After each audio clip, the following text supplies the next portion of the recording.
this is the first of two panels as part of the 2023 Beta Gamma Sigma Alumni Network virtual conference that will be taking place today. A few housekeeping pieces.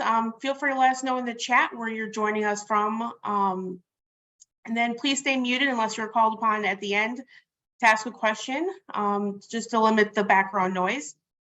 You can submit any questions in the chat that you'd like to ask the panelists during the audience Q&A, and we'll be asking those at the end of the session. Closed captions are located on the Zoom towards the bottom that you can turn on if you'd like to do so.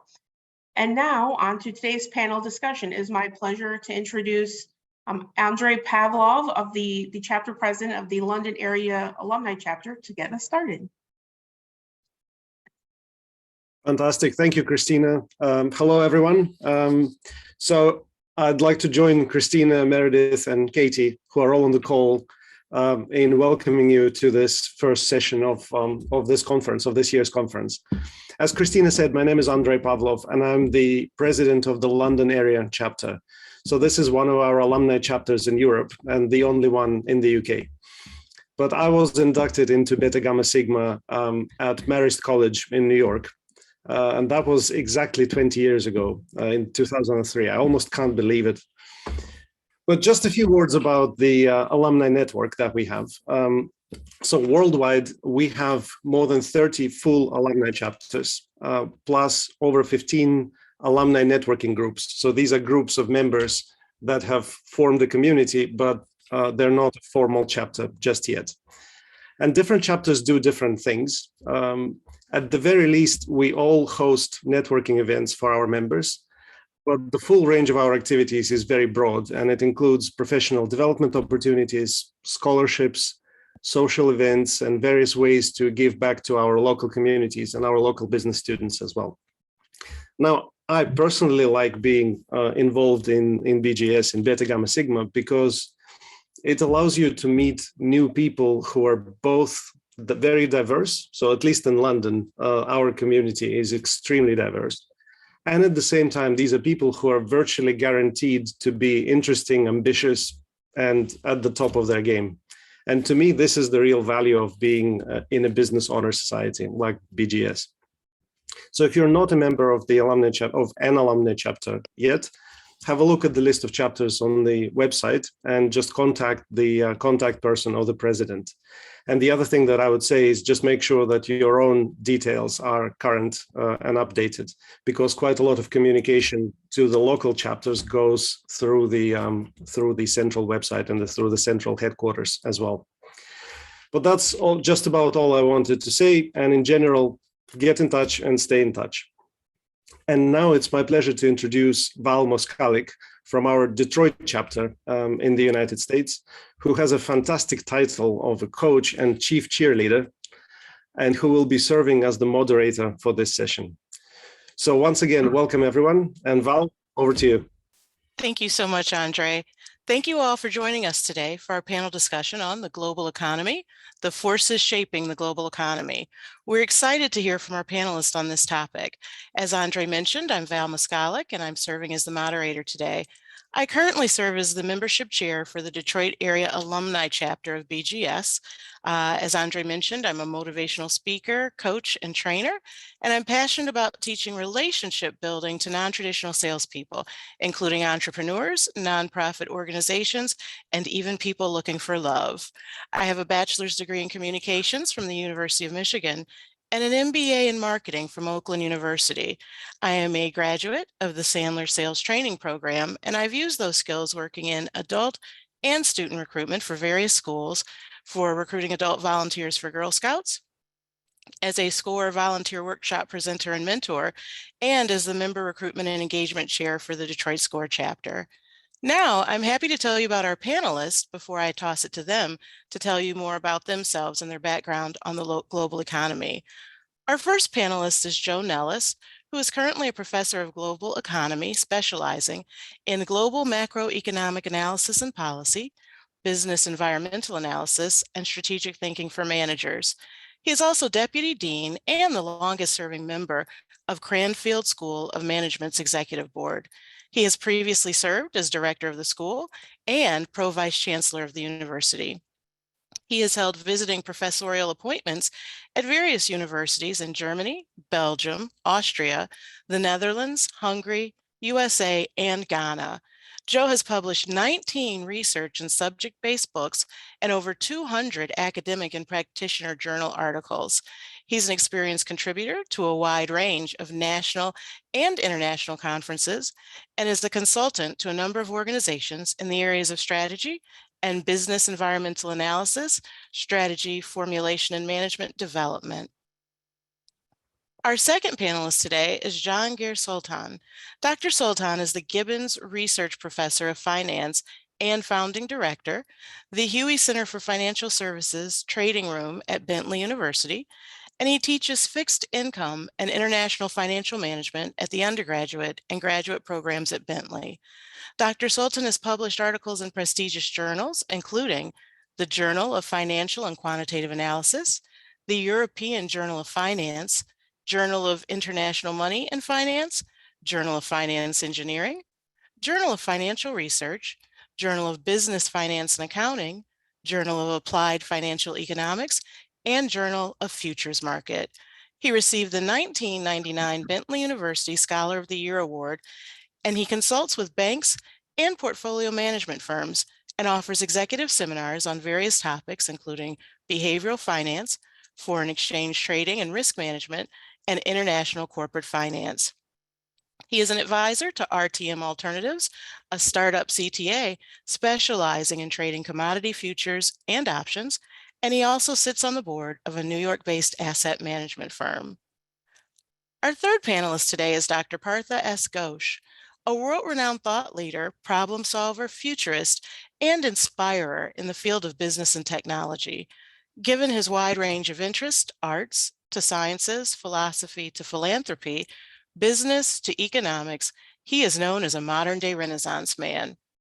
Over 4 decades as a strategist, as a true global citizen, as a former partner at McKinsey & Company, and a leader of his own firm, Partha S. Ghosh & Associates, he has served heads of business, multinationals, and governments on significant strategic and organizational issues in more than 30 countries in Asia, Africa, the European Union, North America, and South America.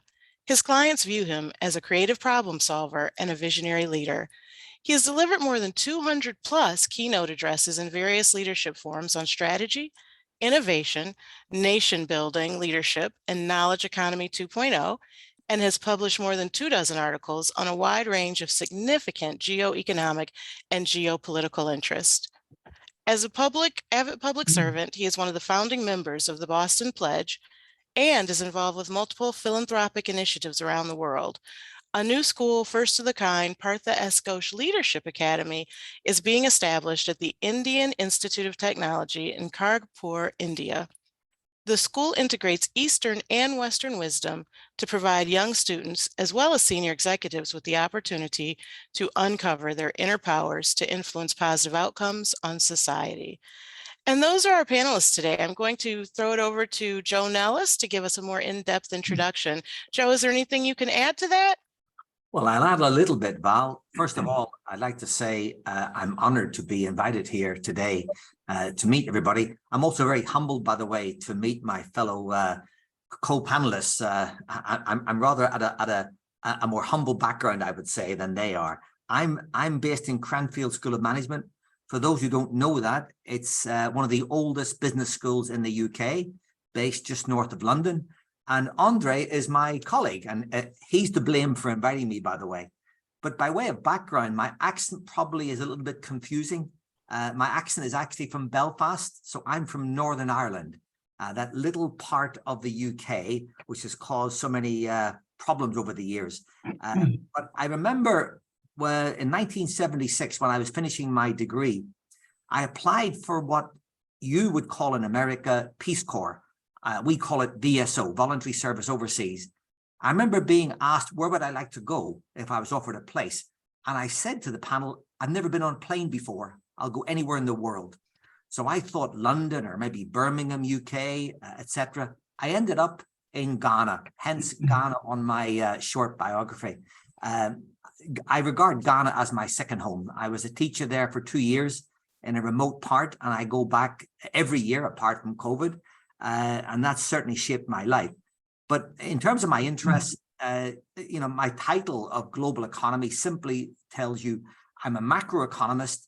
I look at economies in general, and I'm particularly interested in the forces driving change in the coming years. So I hope that's enough for the moment. Thank you so much. That's wonderful, Joe. Thank you so much. And then John Gear. Well, let me add a few points. I'm also very privileged and happy to be among all these distinguished guests and also audience. By the way, I'm also part of the Boston Pledge, and very fortunate to be part of this community where we help people at the bottom of the pyramid. People don't have anything, basically, practically. Just a bit of a background, additional background. I do research because I like to learn something new. So with that, I do mostly capital markets type of research, and but leaning more towards practitioner type of thing, so that's very interesting to me, and also I benefit from the comments.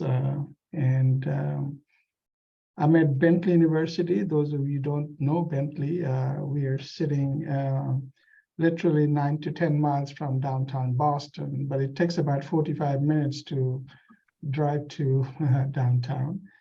And it's a school of business. 95 to 96% students are majoring in business, pretty well known. And I'm happy to be here. And the world is at crossroad right now. There's so many things that we're going to be talking about.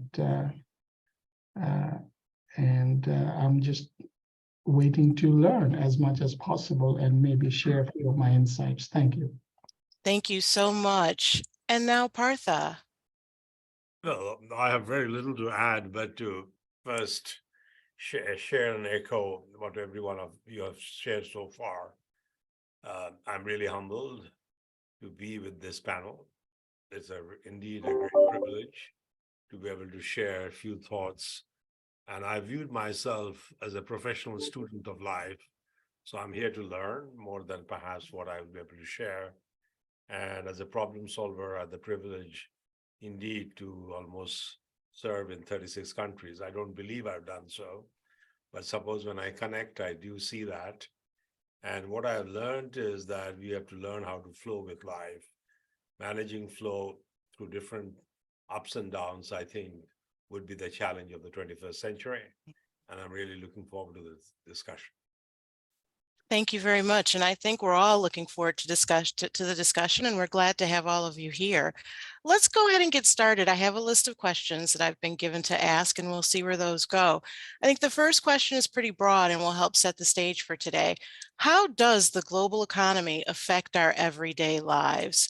And so I'm going to go to Joe for that one. Thank you, Val. Well, gosh, it's a very big question, but look, let me give you my honest answer. It enriches our lives. It enables us to meet people, to mingle, to understand other people's lives. And that's why travel for me is so important. Economically, of course, it enables everybody to do what they do best and to trade. No country is totally self-dependent, although I guess the USA comes very close to it. But it enables all of us, I think, to help each other on this planet to lead, a more fulfilled life. And may I say, and to help each other. And that for me has been the biggest development in the last 30 or 40 years. There are critics of globalization, but for me personally, watching people at the base of the pyramid come up has been remarkable. And imagine if we hadn't had that in the last 30 or 40 years. So I think it opens our minds, opens our economies, opens our skills to the rest of the world, and I think it enriches our lives. Now, that's my personal view. I'm so pro-globalization. I do not suggest for 1 minute that it's all fair. I don't say that, but I think it has been tremendously powerful in helping many millions, if not billions of people enjoy a better quality of life. So for me, the global economy is essential to that. Thank you. And I think that you even touched a little bit, Joe, on the next question. What are the benefits and challenges of a global economy, and how does it impact both people around the world and in individual countries? And Partha, can you talk about that a little bit? Well, the first thing I want to firstly agree with the previous comment that indeed it is an enlightening process. But the other point I do want to alert all of us, we are living in a hyper-connected world. And a meltdown in Fukushima hurts us. Ukraine-Russia wars hurts us. Water level rising in Bangladesh hurt us.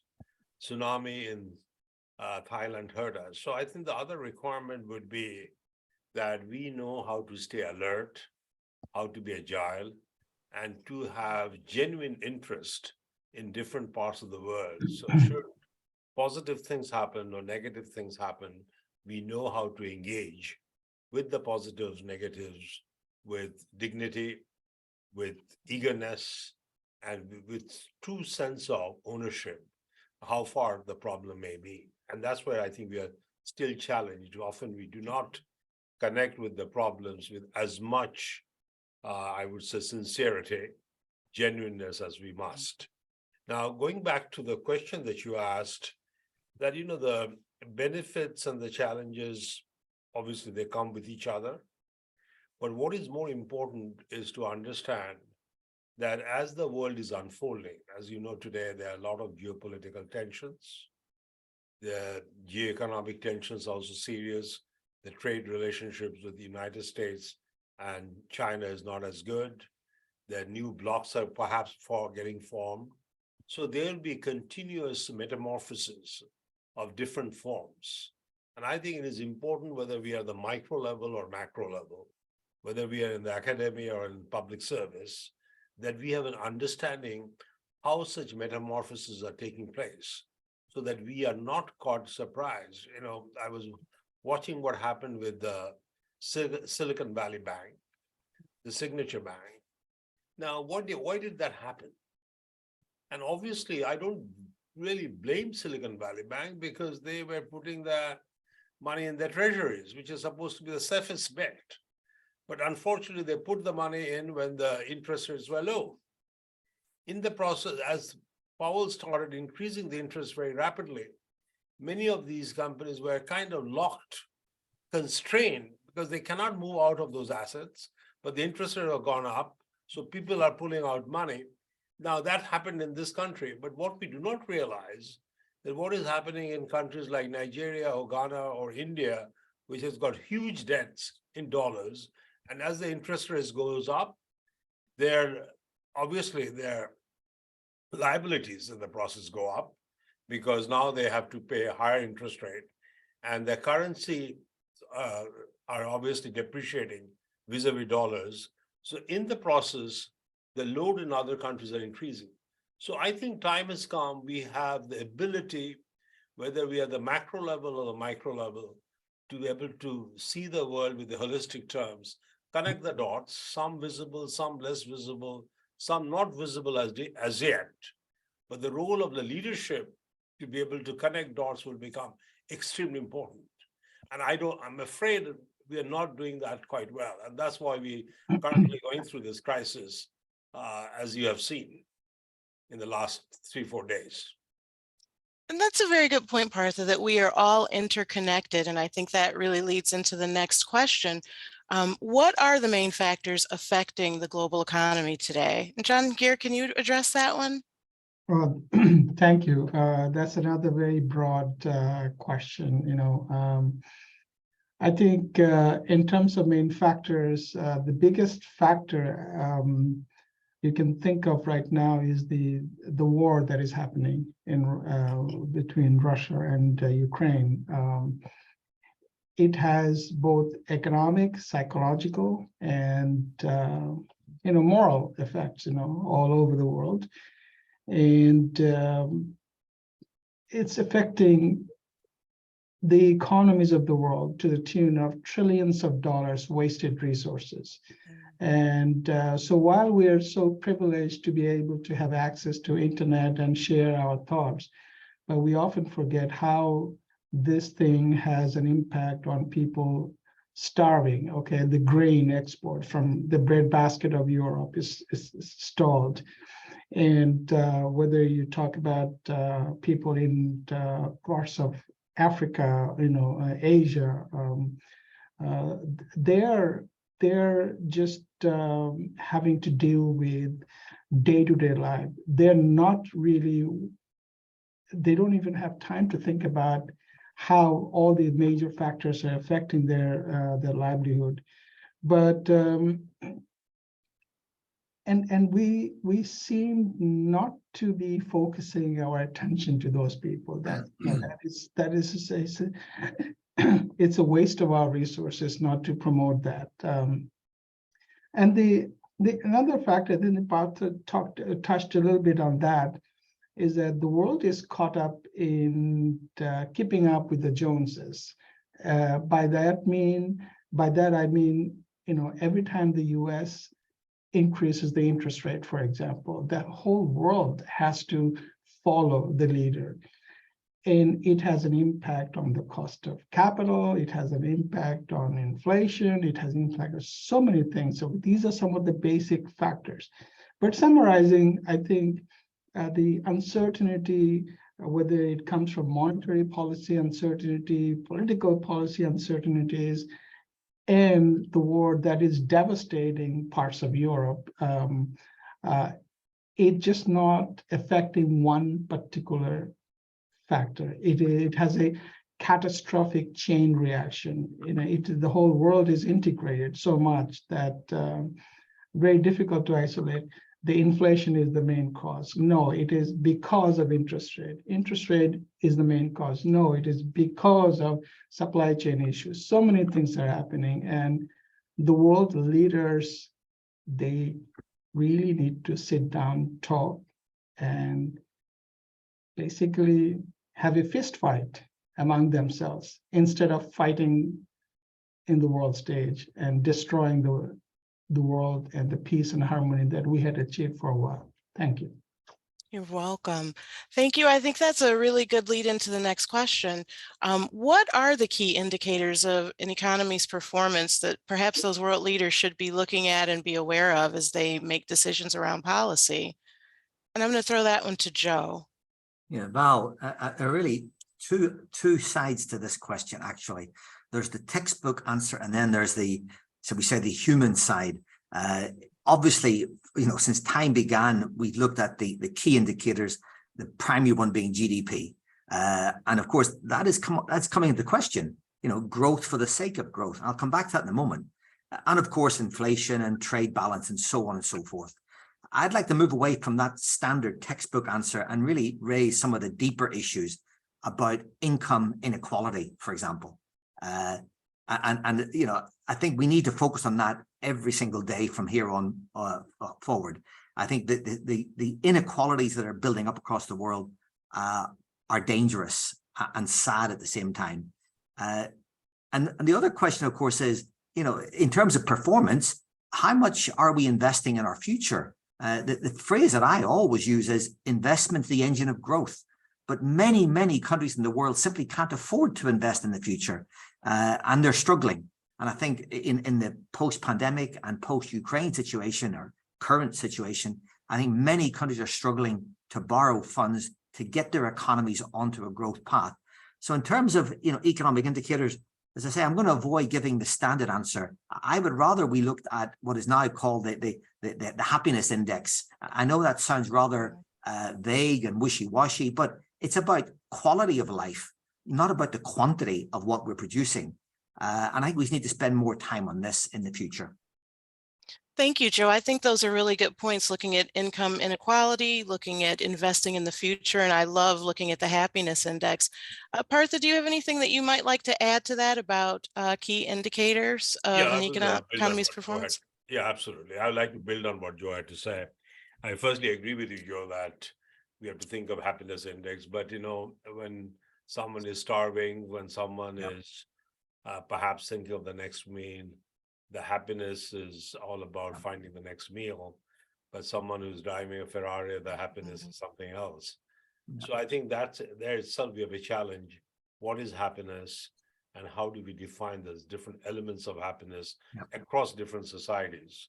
So I would like to, going back to the previous question a little bit, if I had to really get into the factors, and I'm talking on basis of various heads of states that I've served, I often say there are 6 elements that we have to balance, and happiness is a product of the 6. One is obviously productivity, because unless we create wealth, it's very difficult to feed, and particularly when we are talking about people at the base of the pyramid. Second, which we often neglect, but talk about, inclusivity. How do we create opportunities which is equally distributed, not wealth creation, distribution of opportunities? So now people would participate in them differently depending upon their biases. The third is sustainability. Yeah. Joe touched on long-term versus short-term. But it's interesting, the governments which do not have money, they do not have the luxury to think of the long term. And the capitalistic system, which has money, they say, what can you do for me yesterday? How could I make the next quarter successful? So it is not a resource issue, it's a mentality issue, that how do we think of a sustainable world, sustainability, both in terms of the planet, sustainability in maintaining the momentum of what we have achieved. Then the fourth factor, which is a very important factor, I think Jahangir touched on it, Joe, you also touched on it, what I call the enlightenment of the society. Now, when you look at a developed country like United States, every day you hear about mass suicides, mass killing, drugs, and that's not an enlightened society. A country where the GDP per capita goes up, there's no need for guns. Everyone should be happy with each other. They should share their freedom with each other, not by bringing out guns, but extending the point you made, Val, extending love, which you say you teach love. And I think we have to teach society, so enlighten. And the fifth factor is, which we are totally neglecting, that how to manage a country based on hope and aspiration, the soft factors. So if you look at the last 2 points I made, sustainability, 3 points, enlightenment and hope and aspiration, these are the soft factors we have to manage, along with the hard factors, which is productivity and inclusiveness. So when we bring all these 5 factors together and their sub-points, then we can indeed create a society which is happy, which is engaging with each other with respect, and has a true sense of reverence for Mother Nature. And as you can see, these are absent today. So that's, by the way, one of the reasons we have started the Academy of Leadership, and we want all of you to get involved. And Joe and Jahangir, I'll send you the latest activities that we are involved in. Thank you. Thank you, Partha. Thank you. When you talk about those factors, obviously the governments have a lot of control in what is happening. And so the question here is, how do governments craft policies that promote economic growth both within their countries and globally? And if I may add, how do they do that responsibly? And how do they do that in a way that benefits all people and not just the people that they represent? And I'm going to throw that one too. It looks like, Partha, do you have an answer there that you'd like to? This is my favorite one. This Okay. is what I work on, is Jahangir. Okay. So I don't want to dominate this discussion, but this one, I'll shut up for the next 3 questions. But this is very, very close to my heart. Because as you, in your introduction, pointed out, I had the privilege to serve several heads of states from east to west, particularly my work in Turkey, I'm very proud of, because there I had a series of interaction with Süleyman Demirel, who was the prime minister, then became the president, and he had really a very global outlook. Now, I personally feel that time has come in the era of globalization that every country should have a strategy, a global strategy. Now, fortunately, Japan had in the 60s and 70s and 80s. That's what the work done by METI, it grew. China has. Now, when United States didn't have, now US is thinking of by default, like the Semiconductor Act is a product of what China and Korea and Japan has achieved in semiconductor in the last 25, 30 years. So I think the first requirement that every country should have a global strategy. And that doesn't mean that we want to take over the world. That means what are those industries where we want to contribute to the world based on the strengths and the resources that we have in our country. Obviously, the answer for the United States would be different from Ireland. It would be different from the United Kingdom, different from Belgium, different from Japan. That's point number one. And we should not criticize countries where they have a strategy. Today, I think we have a pretty bad habit of criticizing China a bit too much. They indeed have a strategy on artificial intelligence, in biotechnology, in genomics, and space travel.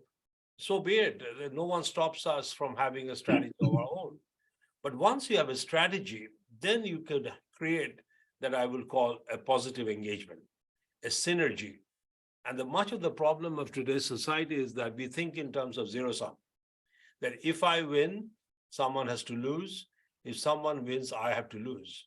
But time has come, we have to move from zero sum logic to plus sum logic, where I have something to contribute to the game, as would Joe and Jahangir and Val you, so that together we could create a better world.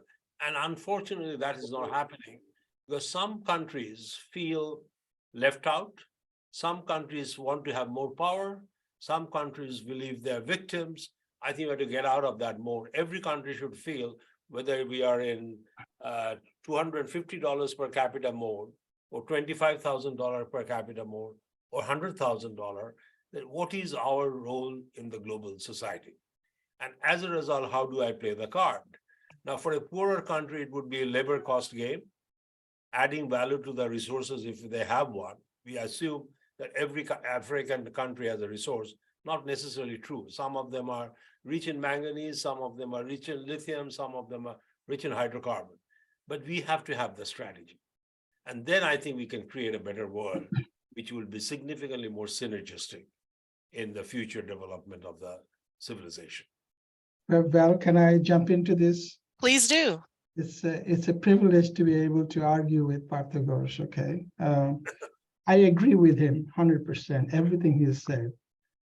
But I just also want to add that sometimes when we sit in our living room in the Western continents, okay, surrounded by security, happiness index or whatever you can think about, we often ignore how policymaking is done in many developing countries.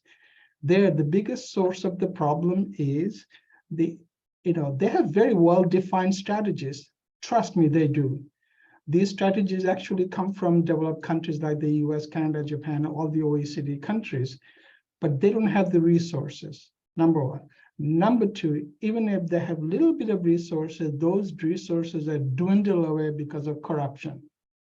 They're done through central planning, okay? And their economic planning is, they will drive the resource allocation to the industries.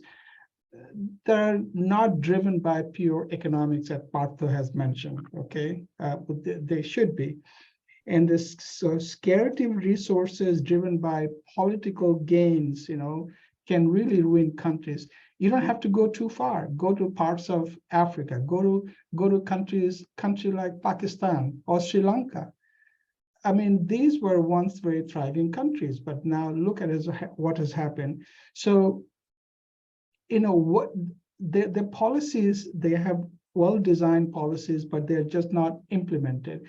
And if they receive any aid from foreign countries, out of $1 they receive, probably 10 cents actually gets implemented in the real world. Everything else is just wasted.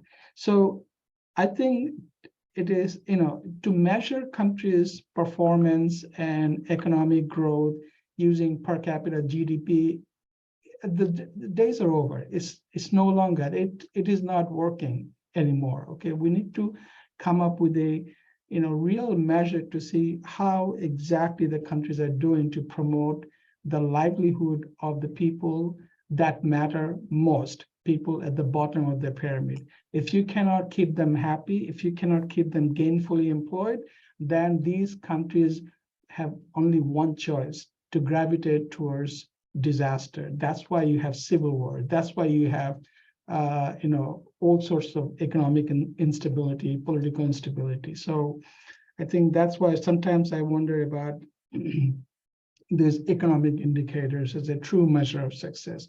To me, I think they are not. John Kier, if I may ask a follow-up question there. When we talk about governments crafting policies to promote economic growth, if we have a country that is suffering from resource scarcity, how do other countries help them in with the policies that we develop without maybe facing blowback at home from people who say that country is not our responsibility? Yeah, I mean, first of all, one policy does not fit all the countries. Those are looking for resources. So these countries can always go to the World Bank, the IMF, the African Development Bank, and so on and so forth. For these countries, they always have to instill some policies. The IMF would come and say, you have to cut subsidies, you have to reduce your external borrowing, you have to devalue your currencies, and so on and so forth. Remember, these finance ministers are trained in the United States, Canada, and other countries, so they would go back and try to implement. But sometimes these are very painful measures for the countries to follow. And then at the same time, we also have a tendency, we means the developed countries, we also have some tendency to say, their political philosophy is not aligned with us, so why should we handle? Why should we have? In the process, we forget that who are we really trying to help? It's not a country, it's a country is made of people. And if you have instability at the base of the pyramid, that country is not going to promote. It's not going to achieve the economic growth it needs. And as a result, instability starts to happen, and then it spills over borders, okay? And now you have a massive problems in neighboring countries. So that's what I think is happening right now. Thank you. Does anyone else want to respond to that? No, I think that the points that are made are excellent, and I agree with much of this. I mean, the big question is, why are we on this planet? If it's about individualism, it's simply, getting more and more and more of the cake, then that's a recipe for disaster. And I think, if I was I'm not an idealist, but I'd love to abolish all passports and issue a new passport called the World Passport. And then it's a different discussion then. Why are we on this planet?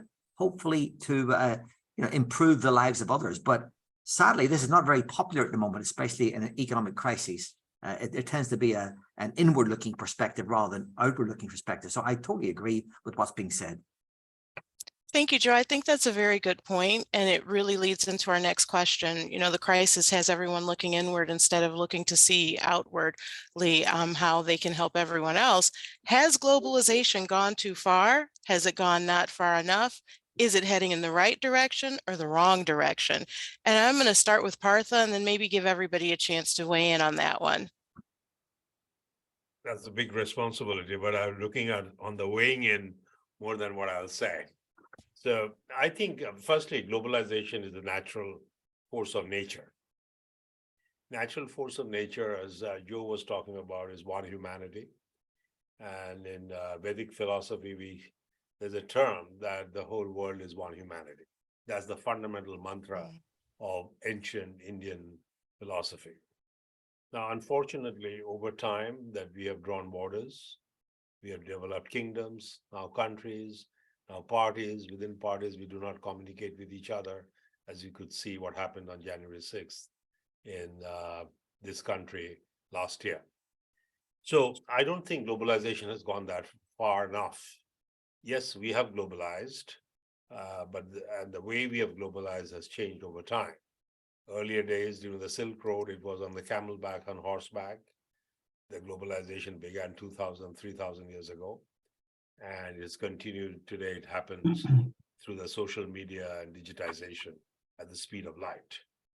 So I think the real question is that as globalization is happening and the content of globalization is changing, how should the way we make decisions and way we connect with each other should change? And I think we have not worked on that part as yet. Our education system has continued to be the momentum of the past with a little bit of tweaking here and there. I think we need a fundamental recrafting of the education so that every child grows up believing they're part of this globe and they have a responsibility to take care of the globe and be friends with everyone across the world. Now, as I mentioned earlier, if you think of the two equations that have shaped our thinking over the last, I would say 500 years, one is what Adam Smith used to talk in his Wealth of Nations, the power of self-interest. And then if you add to that the Charles Darwin survival of the fittest, bring the two together, what does it tell you? That we have to be selfish to survive, self-interest, and survival of the fittest means ultimately few species would survive. Now, somehow those two equations have unconsciously got built into our inner conscience. And as a result, we always think of what many people would say, I consult around the world, Partha, before we think of the long term, let's think of the low-hanging fruits. Partha, we have to worry about surviving tomorrow, then we'll think about the future. And these are equations in the developed countries. As Jahangir was saying, in developing countries, resource shortage, they do not have the luxury of it to think of the future. So I personally feel globalization is here to stay. But to make globalization work for the world, work for each person at the base of the pyramid or at the top of the pyramid, we have to think of isms, capitalism, with a new perspective.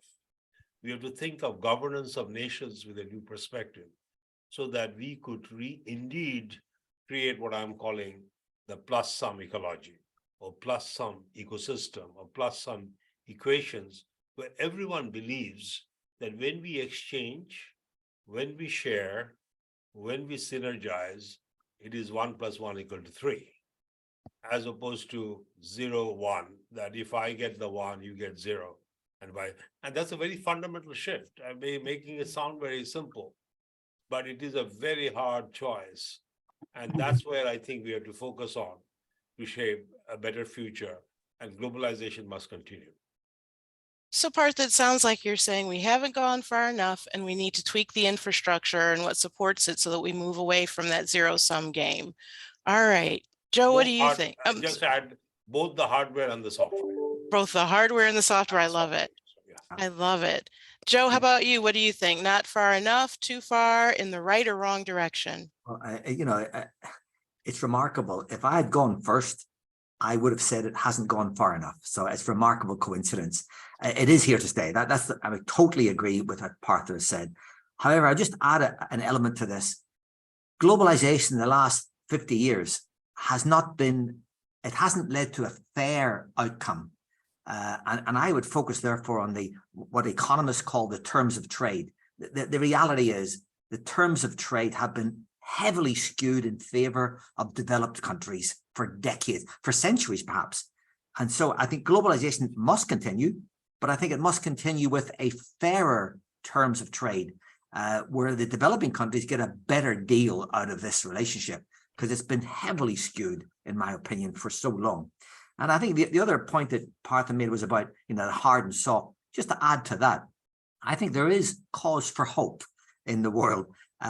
The internet has totally killed distance. I just had a call, you may have heard it earlier, from my friend in a remote village in Ghana. I had to stop it, by the way. But that connection has tremendous potential. And it's one of the points that Partha mentioned for education. Global education is booming right across the planet. And so, in time, people are going to emerge from the base of the pyramid with different views, different expectations, different relationships, who will understand far more about their potential than anybody in the past has ever done. So I'm optimistic in many ways, but I'm hoping that as we, as globalization continues, I'll repeat what I said, I'm hoping it's going to be a much fairer distribution of the benefits of globalization, because it has not been the case yet. And I really mean that. Yeah, Joe, I think that's a very good point. You're saying not far enough, but also with putting a phone with the internet and the whole world of the internet in the hands of people at the base of the pyramid, that will definitely help in a way that we've never seen before, right? Wait, it's happening. Yes. Yep. Great. Thank you. And this is our last question. I'm going to have John Gear weigh in on this one. What do you think? Has globalization gone too far, not far enough, or heading in the right or wrong direction? We're heading in the wrong direction. Okay. Very simple. Because, globalization, as Partha pointed out, and Joe also referred to that, is that what does it do for technology? Do we copy technology or do we invent technology? How does that affect? What does it do for healthcare, education, infant mortality? I just want you and everyone to just wake up a little bit and say, unless you visit these countries and you live there and you have firsthand experience, it's very difficult for us to really think the positive benefits of globalization. Okay, so they're, having an iPhone and access to internet is good. Okay, definitely. But what does it do to improve the livelihood of a person sitting at the base of the pyramid? That's what we have to think about. How does it contribute? And I think, let me borrow something from someone a long time ago, said, true globalization should be think globally, but act locally. Yeah, Okay? local. That's it, act local. A long time ago when I visited my home country, Bangladesh, and I saw this kid doing moon dancing on the streets of Bangladesh, and I was very fascinated. I said to my father, who was a journalist, and I said, this is very interesting that this kid is learning how to do that. And my father said, yeah, we copy technology, but we don't invent. Unless you start a business, invent technology, employment generation doesn't take. And he gave me a long, about half an hour worth of lecture. And I said, I shouldn't have asked that question, okay?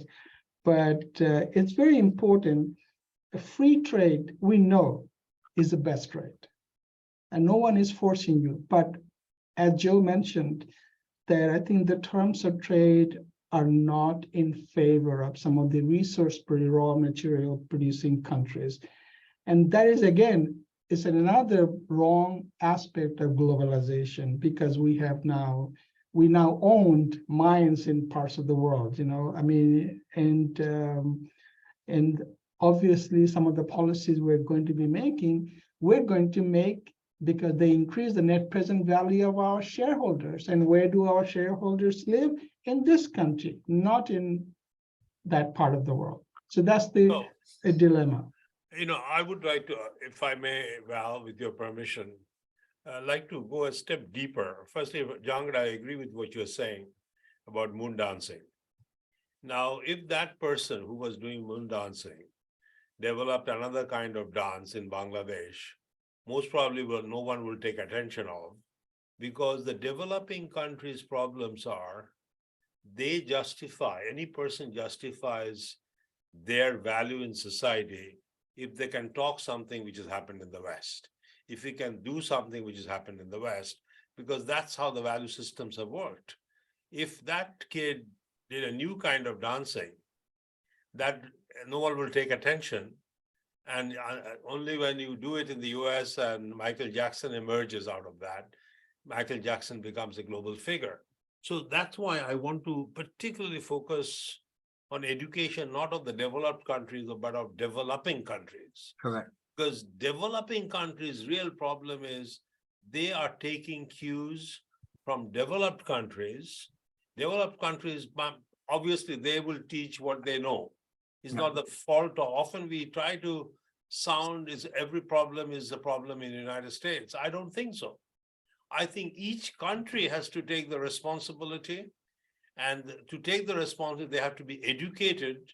And I don't know how it should happen in a way that they become self-confident, self-reliant, and have the confidence to do things which is good for their society and create new dances, maybe not Venus dancing, call it Venus dancing, Mars dancing, or Bangladesh dancing, which will emerge and take over the world. And that's where I feel my focus has been these days more on the developing countries to think of the world differently and engage with the world with confidence as opposed to subservient. And that is the real challenge, if I may add. Thank you, Partha. I think there are a lot of good and interesting points made in that question about the right direction or the wrong direction, but I think you all agree that globalization has not gone far enough and that there is still work to be done. And the work is to be done by a lot of different people, by the developing countries, the developed nations, and how we think about things. And so I hope that that has been helpful for the people who are viewing this today.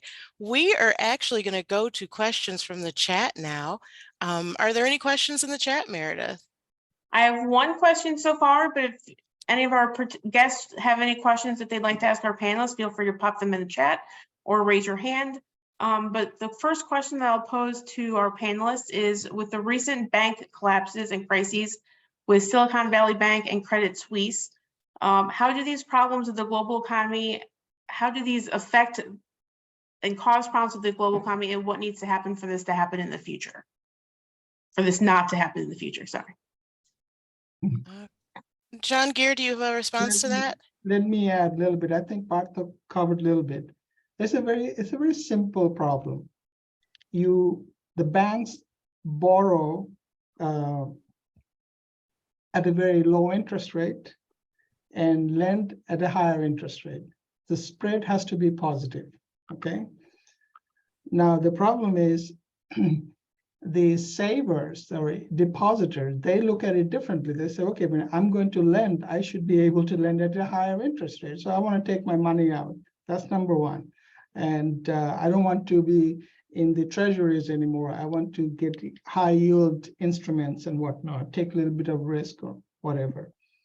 The other issue is the lack of governance among these banks, okay? The depositors trust these banks to make prudent decisions. What do? They also are driven by return. There's everyone is infatuated with, in finance, we call it alpha, okay? What is the excess return that we can make excess over our borrowing costs? And in return, in general, we tend to forget that returns come with something called risk. And we often ignore the risk, and we're driven because everyone is, what is your alpha, okay? And so lack of governance and lack of morality, even for some of the people like FTX, for example, the Bitcoin banks and whatnot, it's a problem. And then we have this, it's too big to fail, and then somebody is actually going to come and bail us out, okay? Bail us out with what? It's our resources, taxpayers' money. No one seems to be caring about that. So, maybe sometimes, we should basically penalize these banks for failing and do something about it. Younger, I would like to take a little bit of a different, I agree with you, obviously. Yes. Better governance, better risk management, better margin management is a sense of bank. But I feel the Fed, and I'm with Elizabeth Warren on this side, mismanaged the management of inflation. Inflation was caused because of supply chain disruption, because of Russia-US war. And the way to fix it is to create alternative supply chains, which means investments, which means the cost of capital should be lower, so that the supply side equations could be solved at a lower cost. Instead, what Powell did, he kept on increasing rates, and he literally arrogantly expecting his only job is to increase interest rate to control inflation. But the point is, you have to understand what did cause the inflation. It is not that that there was too much of demand, but there was lack of supply. So when you want to remove that constraint, you better find capital available to create new supply chain instead of increasing the cost of capital. That's point number one. And number two, many of these banks like SVPs were caught off guard. They had very stable, as Jahangir mentioned, the assets in US treasuries earning low interest. You increase the interest rate, all of a sudden, you are paying more interest to take money as opposed to what you're earning. Now, what does it tell us? That we have come to a point when many of the mechanics of thinking has to change. The Phillips curve, which was drawn in New Zealand about 60 years ago, was thought in the context of national boundaries. Today, the Phillips curve is not working. It's flat for many years, because if it's expensive in one country, I buy the product from another country. Number two, labor cost of any product today is about 5 to 7% of the total cost. Cost of capital management is more important than labor cost, and you want labor to earn more money because that's how you pull up the base of the pyramid. So I think there are a lot of lack of depth today, I notice, at the policy level, and we are going along with it without really articulating the real problem that we want to solve. And it's a very good time, as we started off, we're at a point of inflection. We have to think of the new S-curve with totally different mindset, different institutional mechanisms, different ways to think of economics. And that's where I feel young people in this audience have a tremendous opportunity to write the next wealth of nations. All right. Thank you, Partha. Thank you for adding that. Meredith, are there other questions in the chat? We do. We have two others that we'll try to squeeze in here before we end. From Tom, he asked, what about the China Belt and Road Initiative? Is that a real issue and or a cause for concern that developing countries are giving away their resources?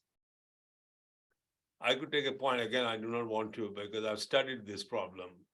It has come up many times during my visits to China before COVID. And then I had several Zoom calls which Jahangir, you attended on China, if you recall. I personally think it should not be a concern, because the Belt Road is basically connecting the poorer part of China, which is the western part of China, with the eastern part of Europe all the way to Western Europe, to facilitate trade, because they are kind of landlocked countries. So if you think of the base of the pyramid, millions of jobs would be created in the construction of the roads, in facilitating trade through Kazakhstan, through the different parts of Eastern Europe into Western Europe. Now, from geopolitical point of view, that's where people get worried that China would end up having more influence on Eastern Europe, on maybe even on the future Western Europe, of course, Russia, and different parts of Central Asian countries. My response to that is that we have, in the Western world, has not created such projects. So if China is creating new type of projects, Western world has to now think of what would be the equivalent projects that we could create. Because the Western projects have been very strategic in nature, and England was the father of these, the Gibraltar, the Suez Canal.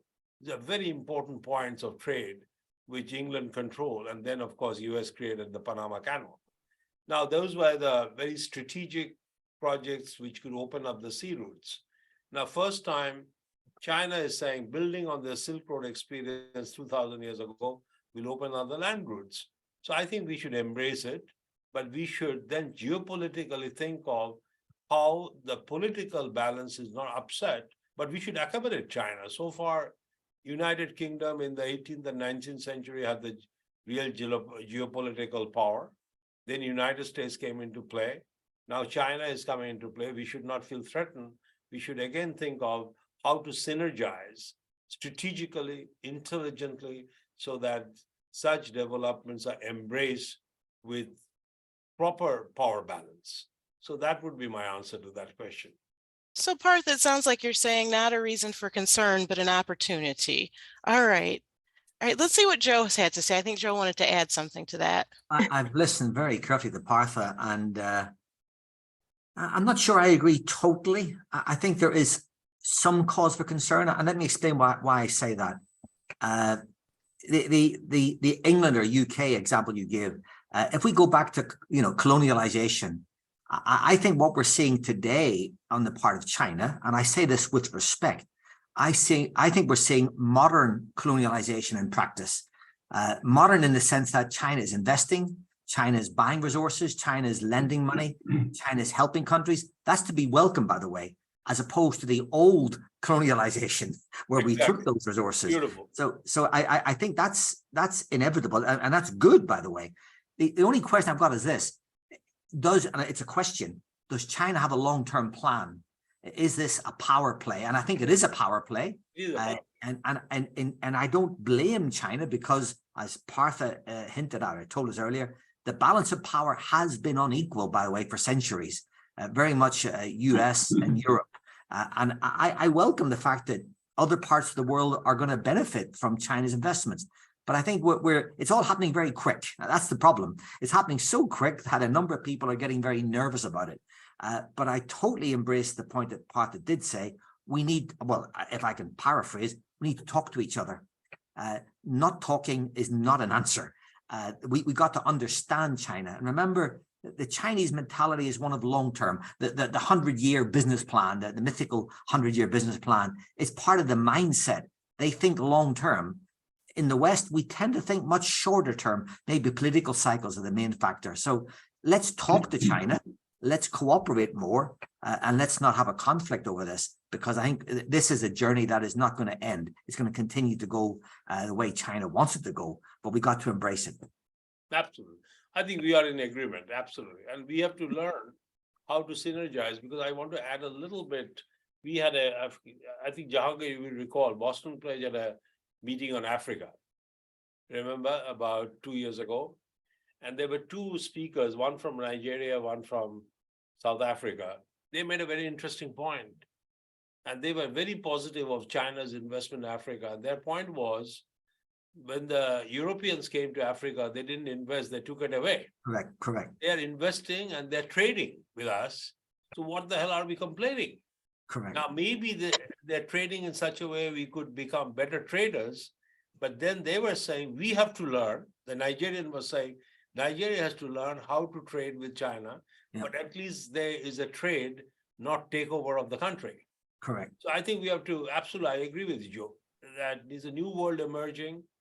The West has to learn what is the equivalent things that we could do, that there's a synergy and balance. Synergy and balance. Very good points, Partha. Very good points. Thank you. Meredith, we have one more question in the chat. Do we have time for it? We're just over time, so I'm going to throw out a question and just note that we are over time, so we'll keep the answers quick. This is from, I think it was Paul, that asked this question. Most countries and businesses still aim for infinite growth.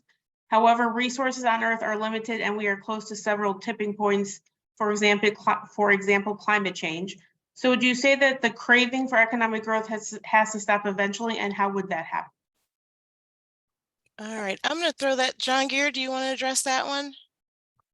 Yeah, growth for the sake of growth. Okay, that's basically what I think. Infinite growth is not possible. Resources are limited. We understand that. It seems that countries that would like to promote economic development, they are not always doing it in a balanced way. And when you do that, you're going to run into problems because you're going to be subscribing to one set of policy that benefits one set of civilization or one set of people in your country. When you have resource limitations, then you basically have to come up with and say, stop, let's think about and what is most important right now. The basic infrastructure has to be improved first. basic access to education, basic access to healthcare. Those are the ones. And for those sectors, there's always room. I mean, we have not got to that far that, we have tremendously improved those sectors and grew our economies. So for those developing those sectors, maybe the countries really have to have something like a Marshall Plan, really go and get it done, okay? And then those will promote economy, those will have a spillover effects on other sectors. And that's what I think is the right approach to do to promote economic growth. Yeah, Thank a you. couple Go of ahead, points. Partha. We are seeing a very interesting transition already because we are assuming growth has to come by use of resources. There are two terms. One is recycle economy. So we have to learn how to recycle our assets, and which we have just begun. And I think that's one area we'll see tremendous development. The second is shared economy, that people will be sharing the assets much more intelligently. We are seeing the early stages of Uber, Lyft, Airbnb, and so on and so forth. That's the second. And the third dimension is the space economy. The space economy would develop, and I could see the manufacturing sector being totally outsourced on different asteroids or in the space, in the satellites, where we'll be doing the asteroid mining. So we will keep the planet beautifully green, sustainable. The growth will come through, as Joe was talking about, through enlightenment, through happiness. Those are services, because there will be services which will provide happiness, which will provide health. So that sector would grow and will create opportunities. And when we need hardcore assets, they'll be recycled or manufactured in the space. So I think there's a lot to come, Nothing to feel negative, but we have to rethink about it with the totally new dimensions. What an exciting vision, Partha. I love it. Let's go to Joe for the last word. Do you want to add anything to that, Joe? Yeah, I mean, it's one of the biggest questions today in economics. Is there a limit to growth? My answer is very simple. I don't know. And let me explain why I say that. I don't know what new inventions, what new innovations are going to be created in the future. For the last few centuries, we've been dependent on Western technology. Well, I think we're going to see a lot of new ideas, new innovations coming from emerging markets and developing economies. The best circular economy experts are not in the West. They're in Africa, they're in India, they're in Pakistan. There are people who have less, who actually have to make do with what they've got. They live and breathe circular economy every single day. So I'm looking forward to, as I said earlier, to the spread of education, the connectivity across the world, and new ideas emerging from the base of that pyramid that we talked about so many times today. So in a sense, I'm optimistic, but I'm also realistic. I think there are challenges, but is there a limit to growth? I don't know. Is there a limit to human creativity? I don't think so. And I think we're going to see lots more growth, but different growth, as Partha said, not simply producing more with the same. It's going to be different growth. That's it. Yeah. Well, I have to say I'm quite optimistic too after this discussion today. So I want to thank each of our panelists for this wonderful and robust discussion. I know we're over time. I'm going to throw it back to Meredith, maybe, who's going to close things out. Thank you again for being with us today. Yes, I'll just say thank you to everybody. Thank you to Val and Partha and John, Gear and Joe for your fantastic contributions to today's panel. And to all of our guests, thank you for joining us. Feel free to join us, continue this discussion over on Connect BGS on the BGS. You can access through the BGS website. But we look forward to hosting you again for future events through the Alumni Network host. So thank you again for attending, and we look forward to seeing you at an event in the future.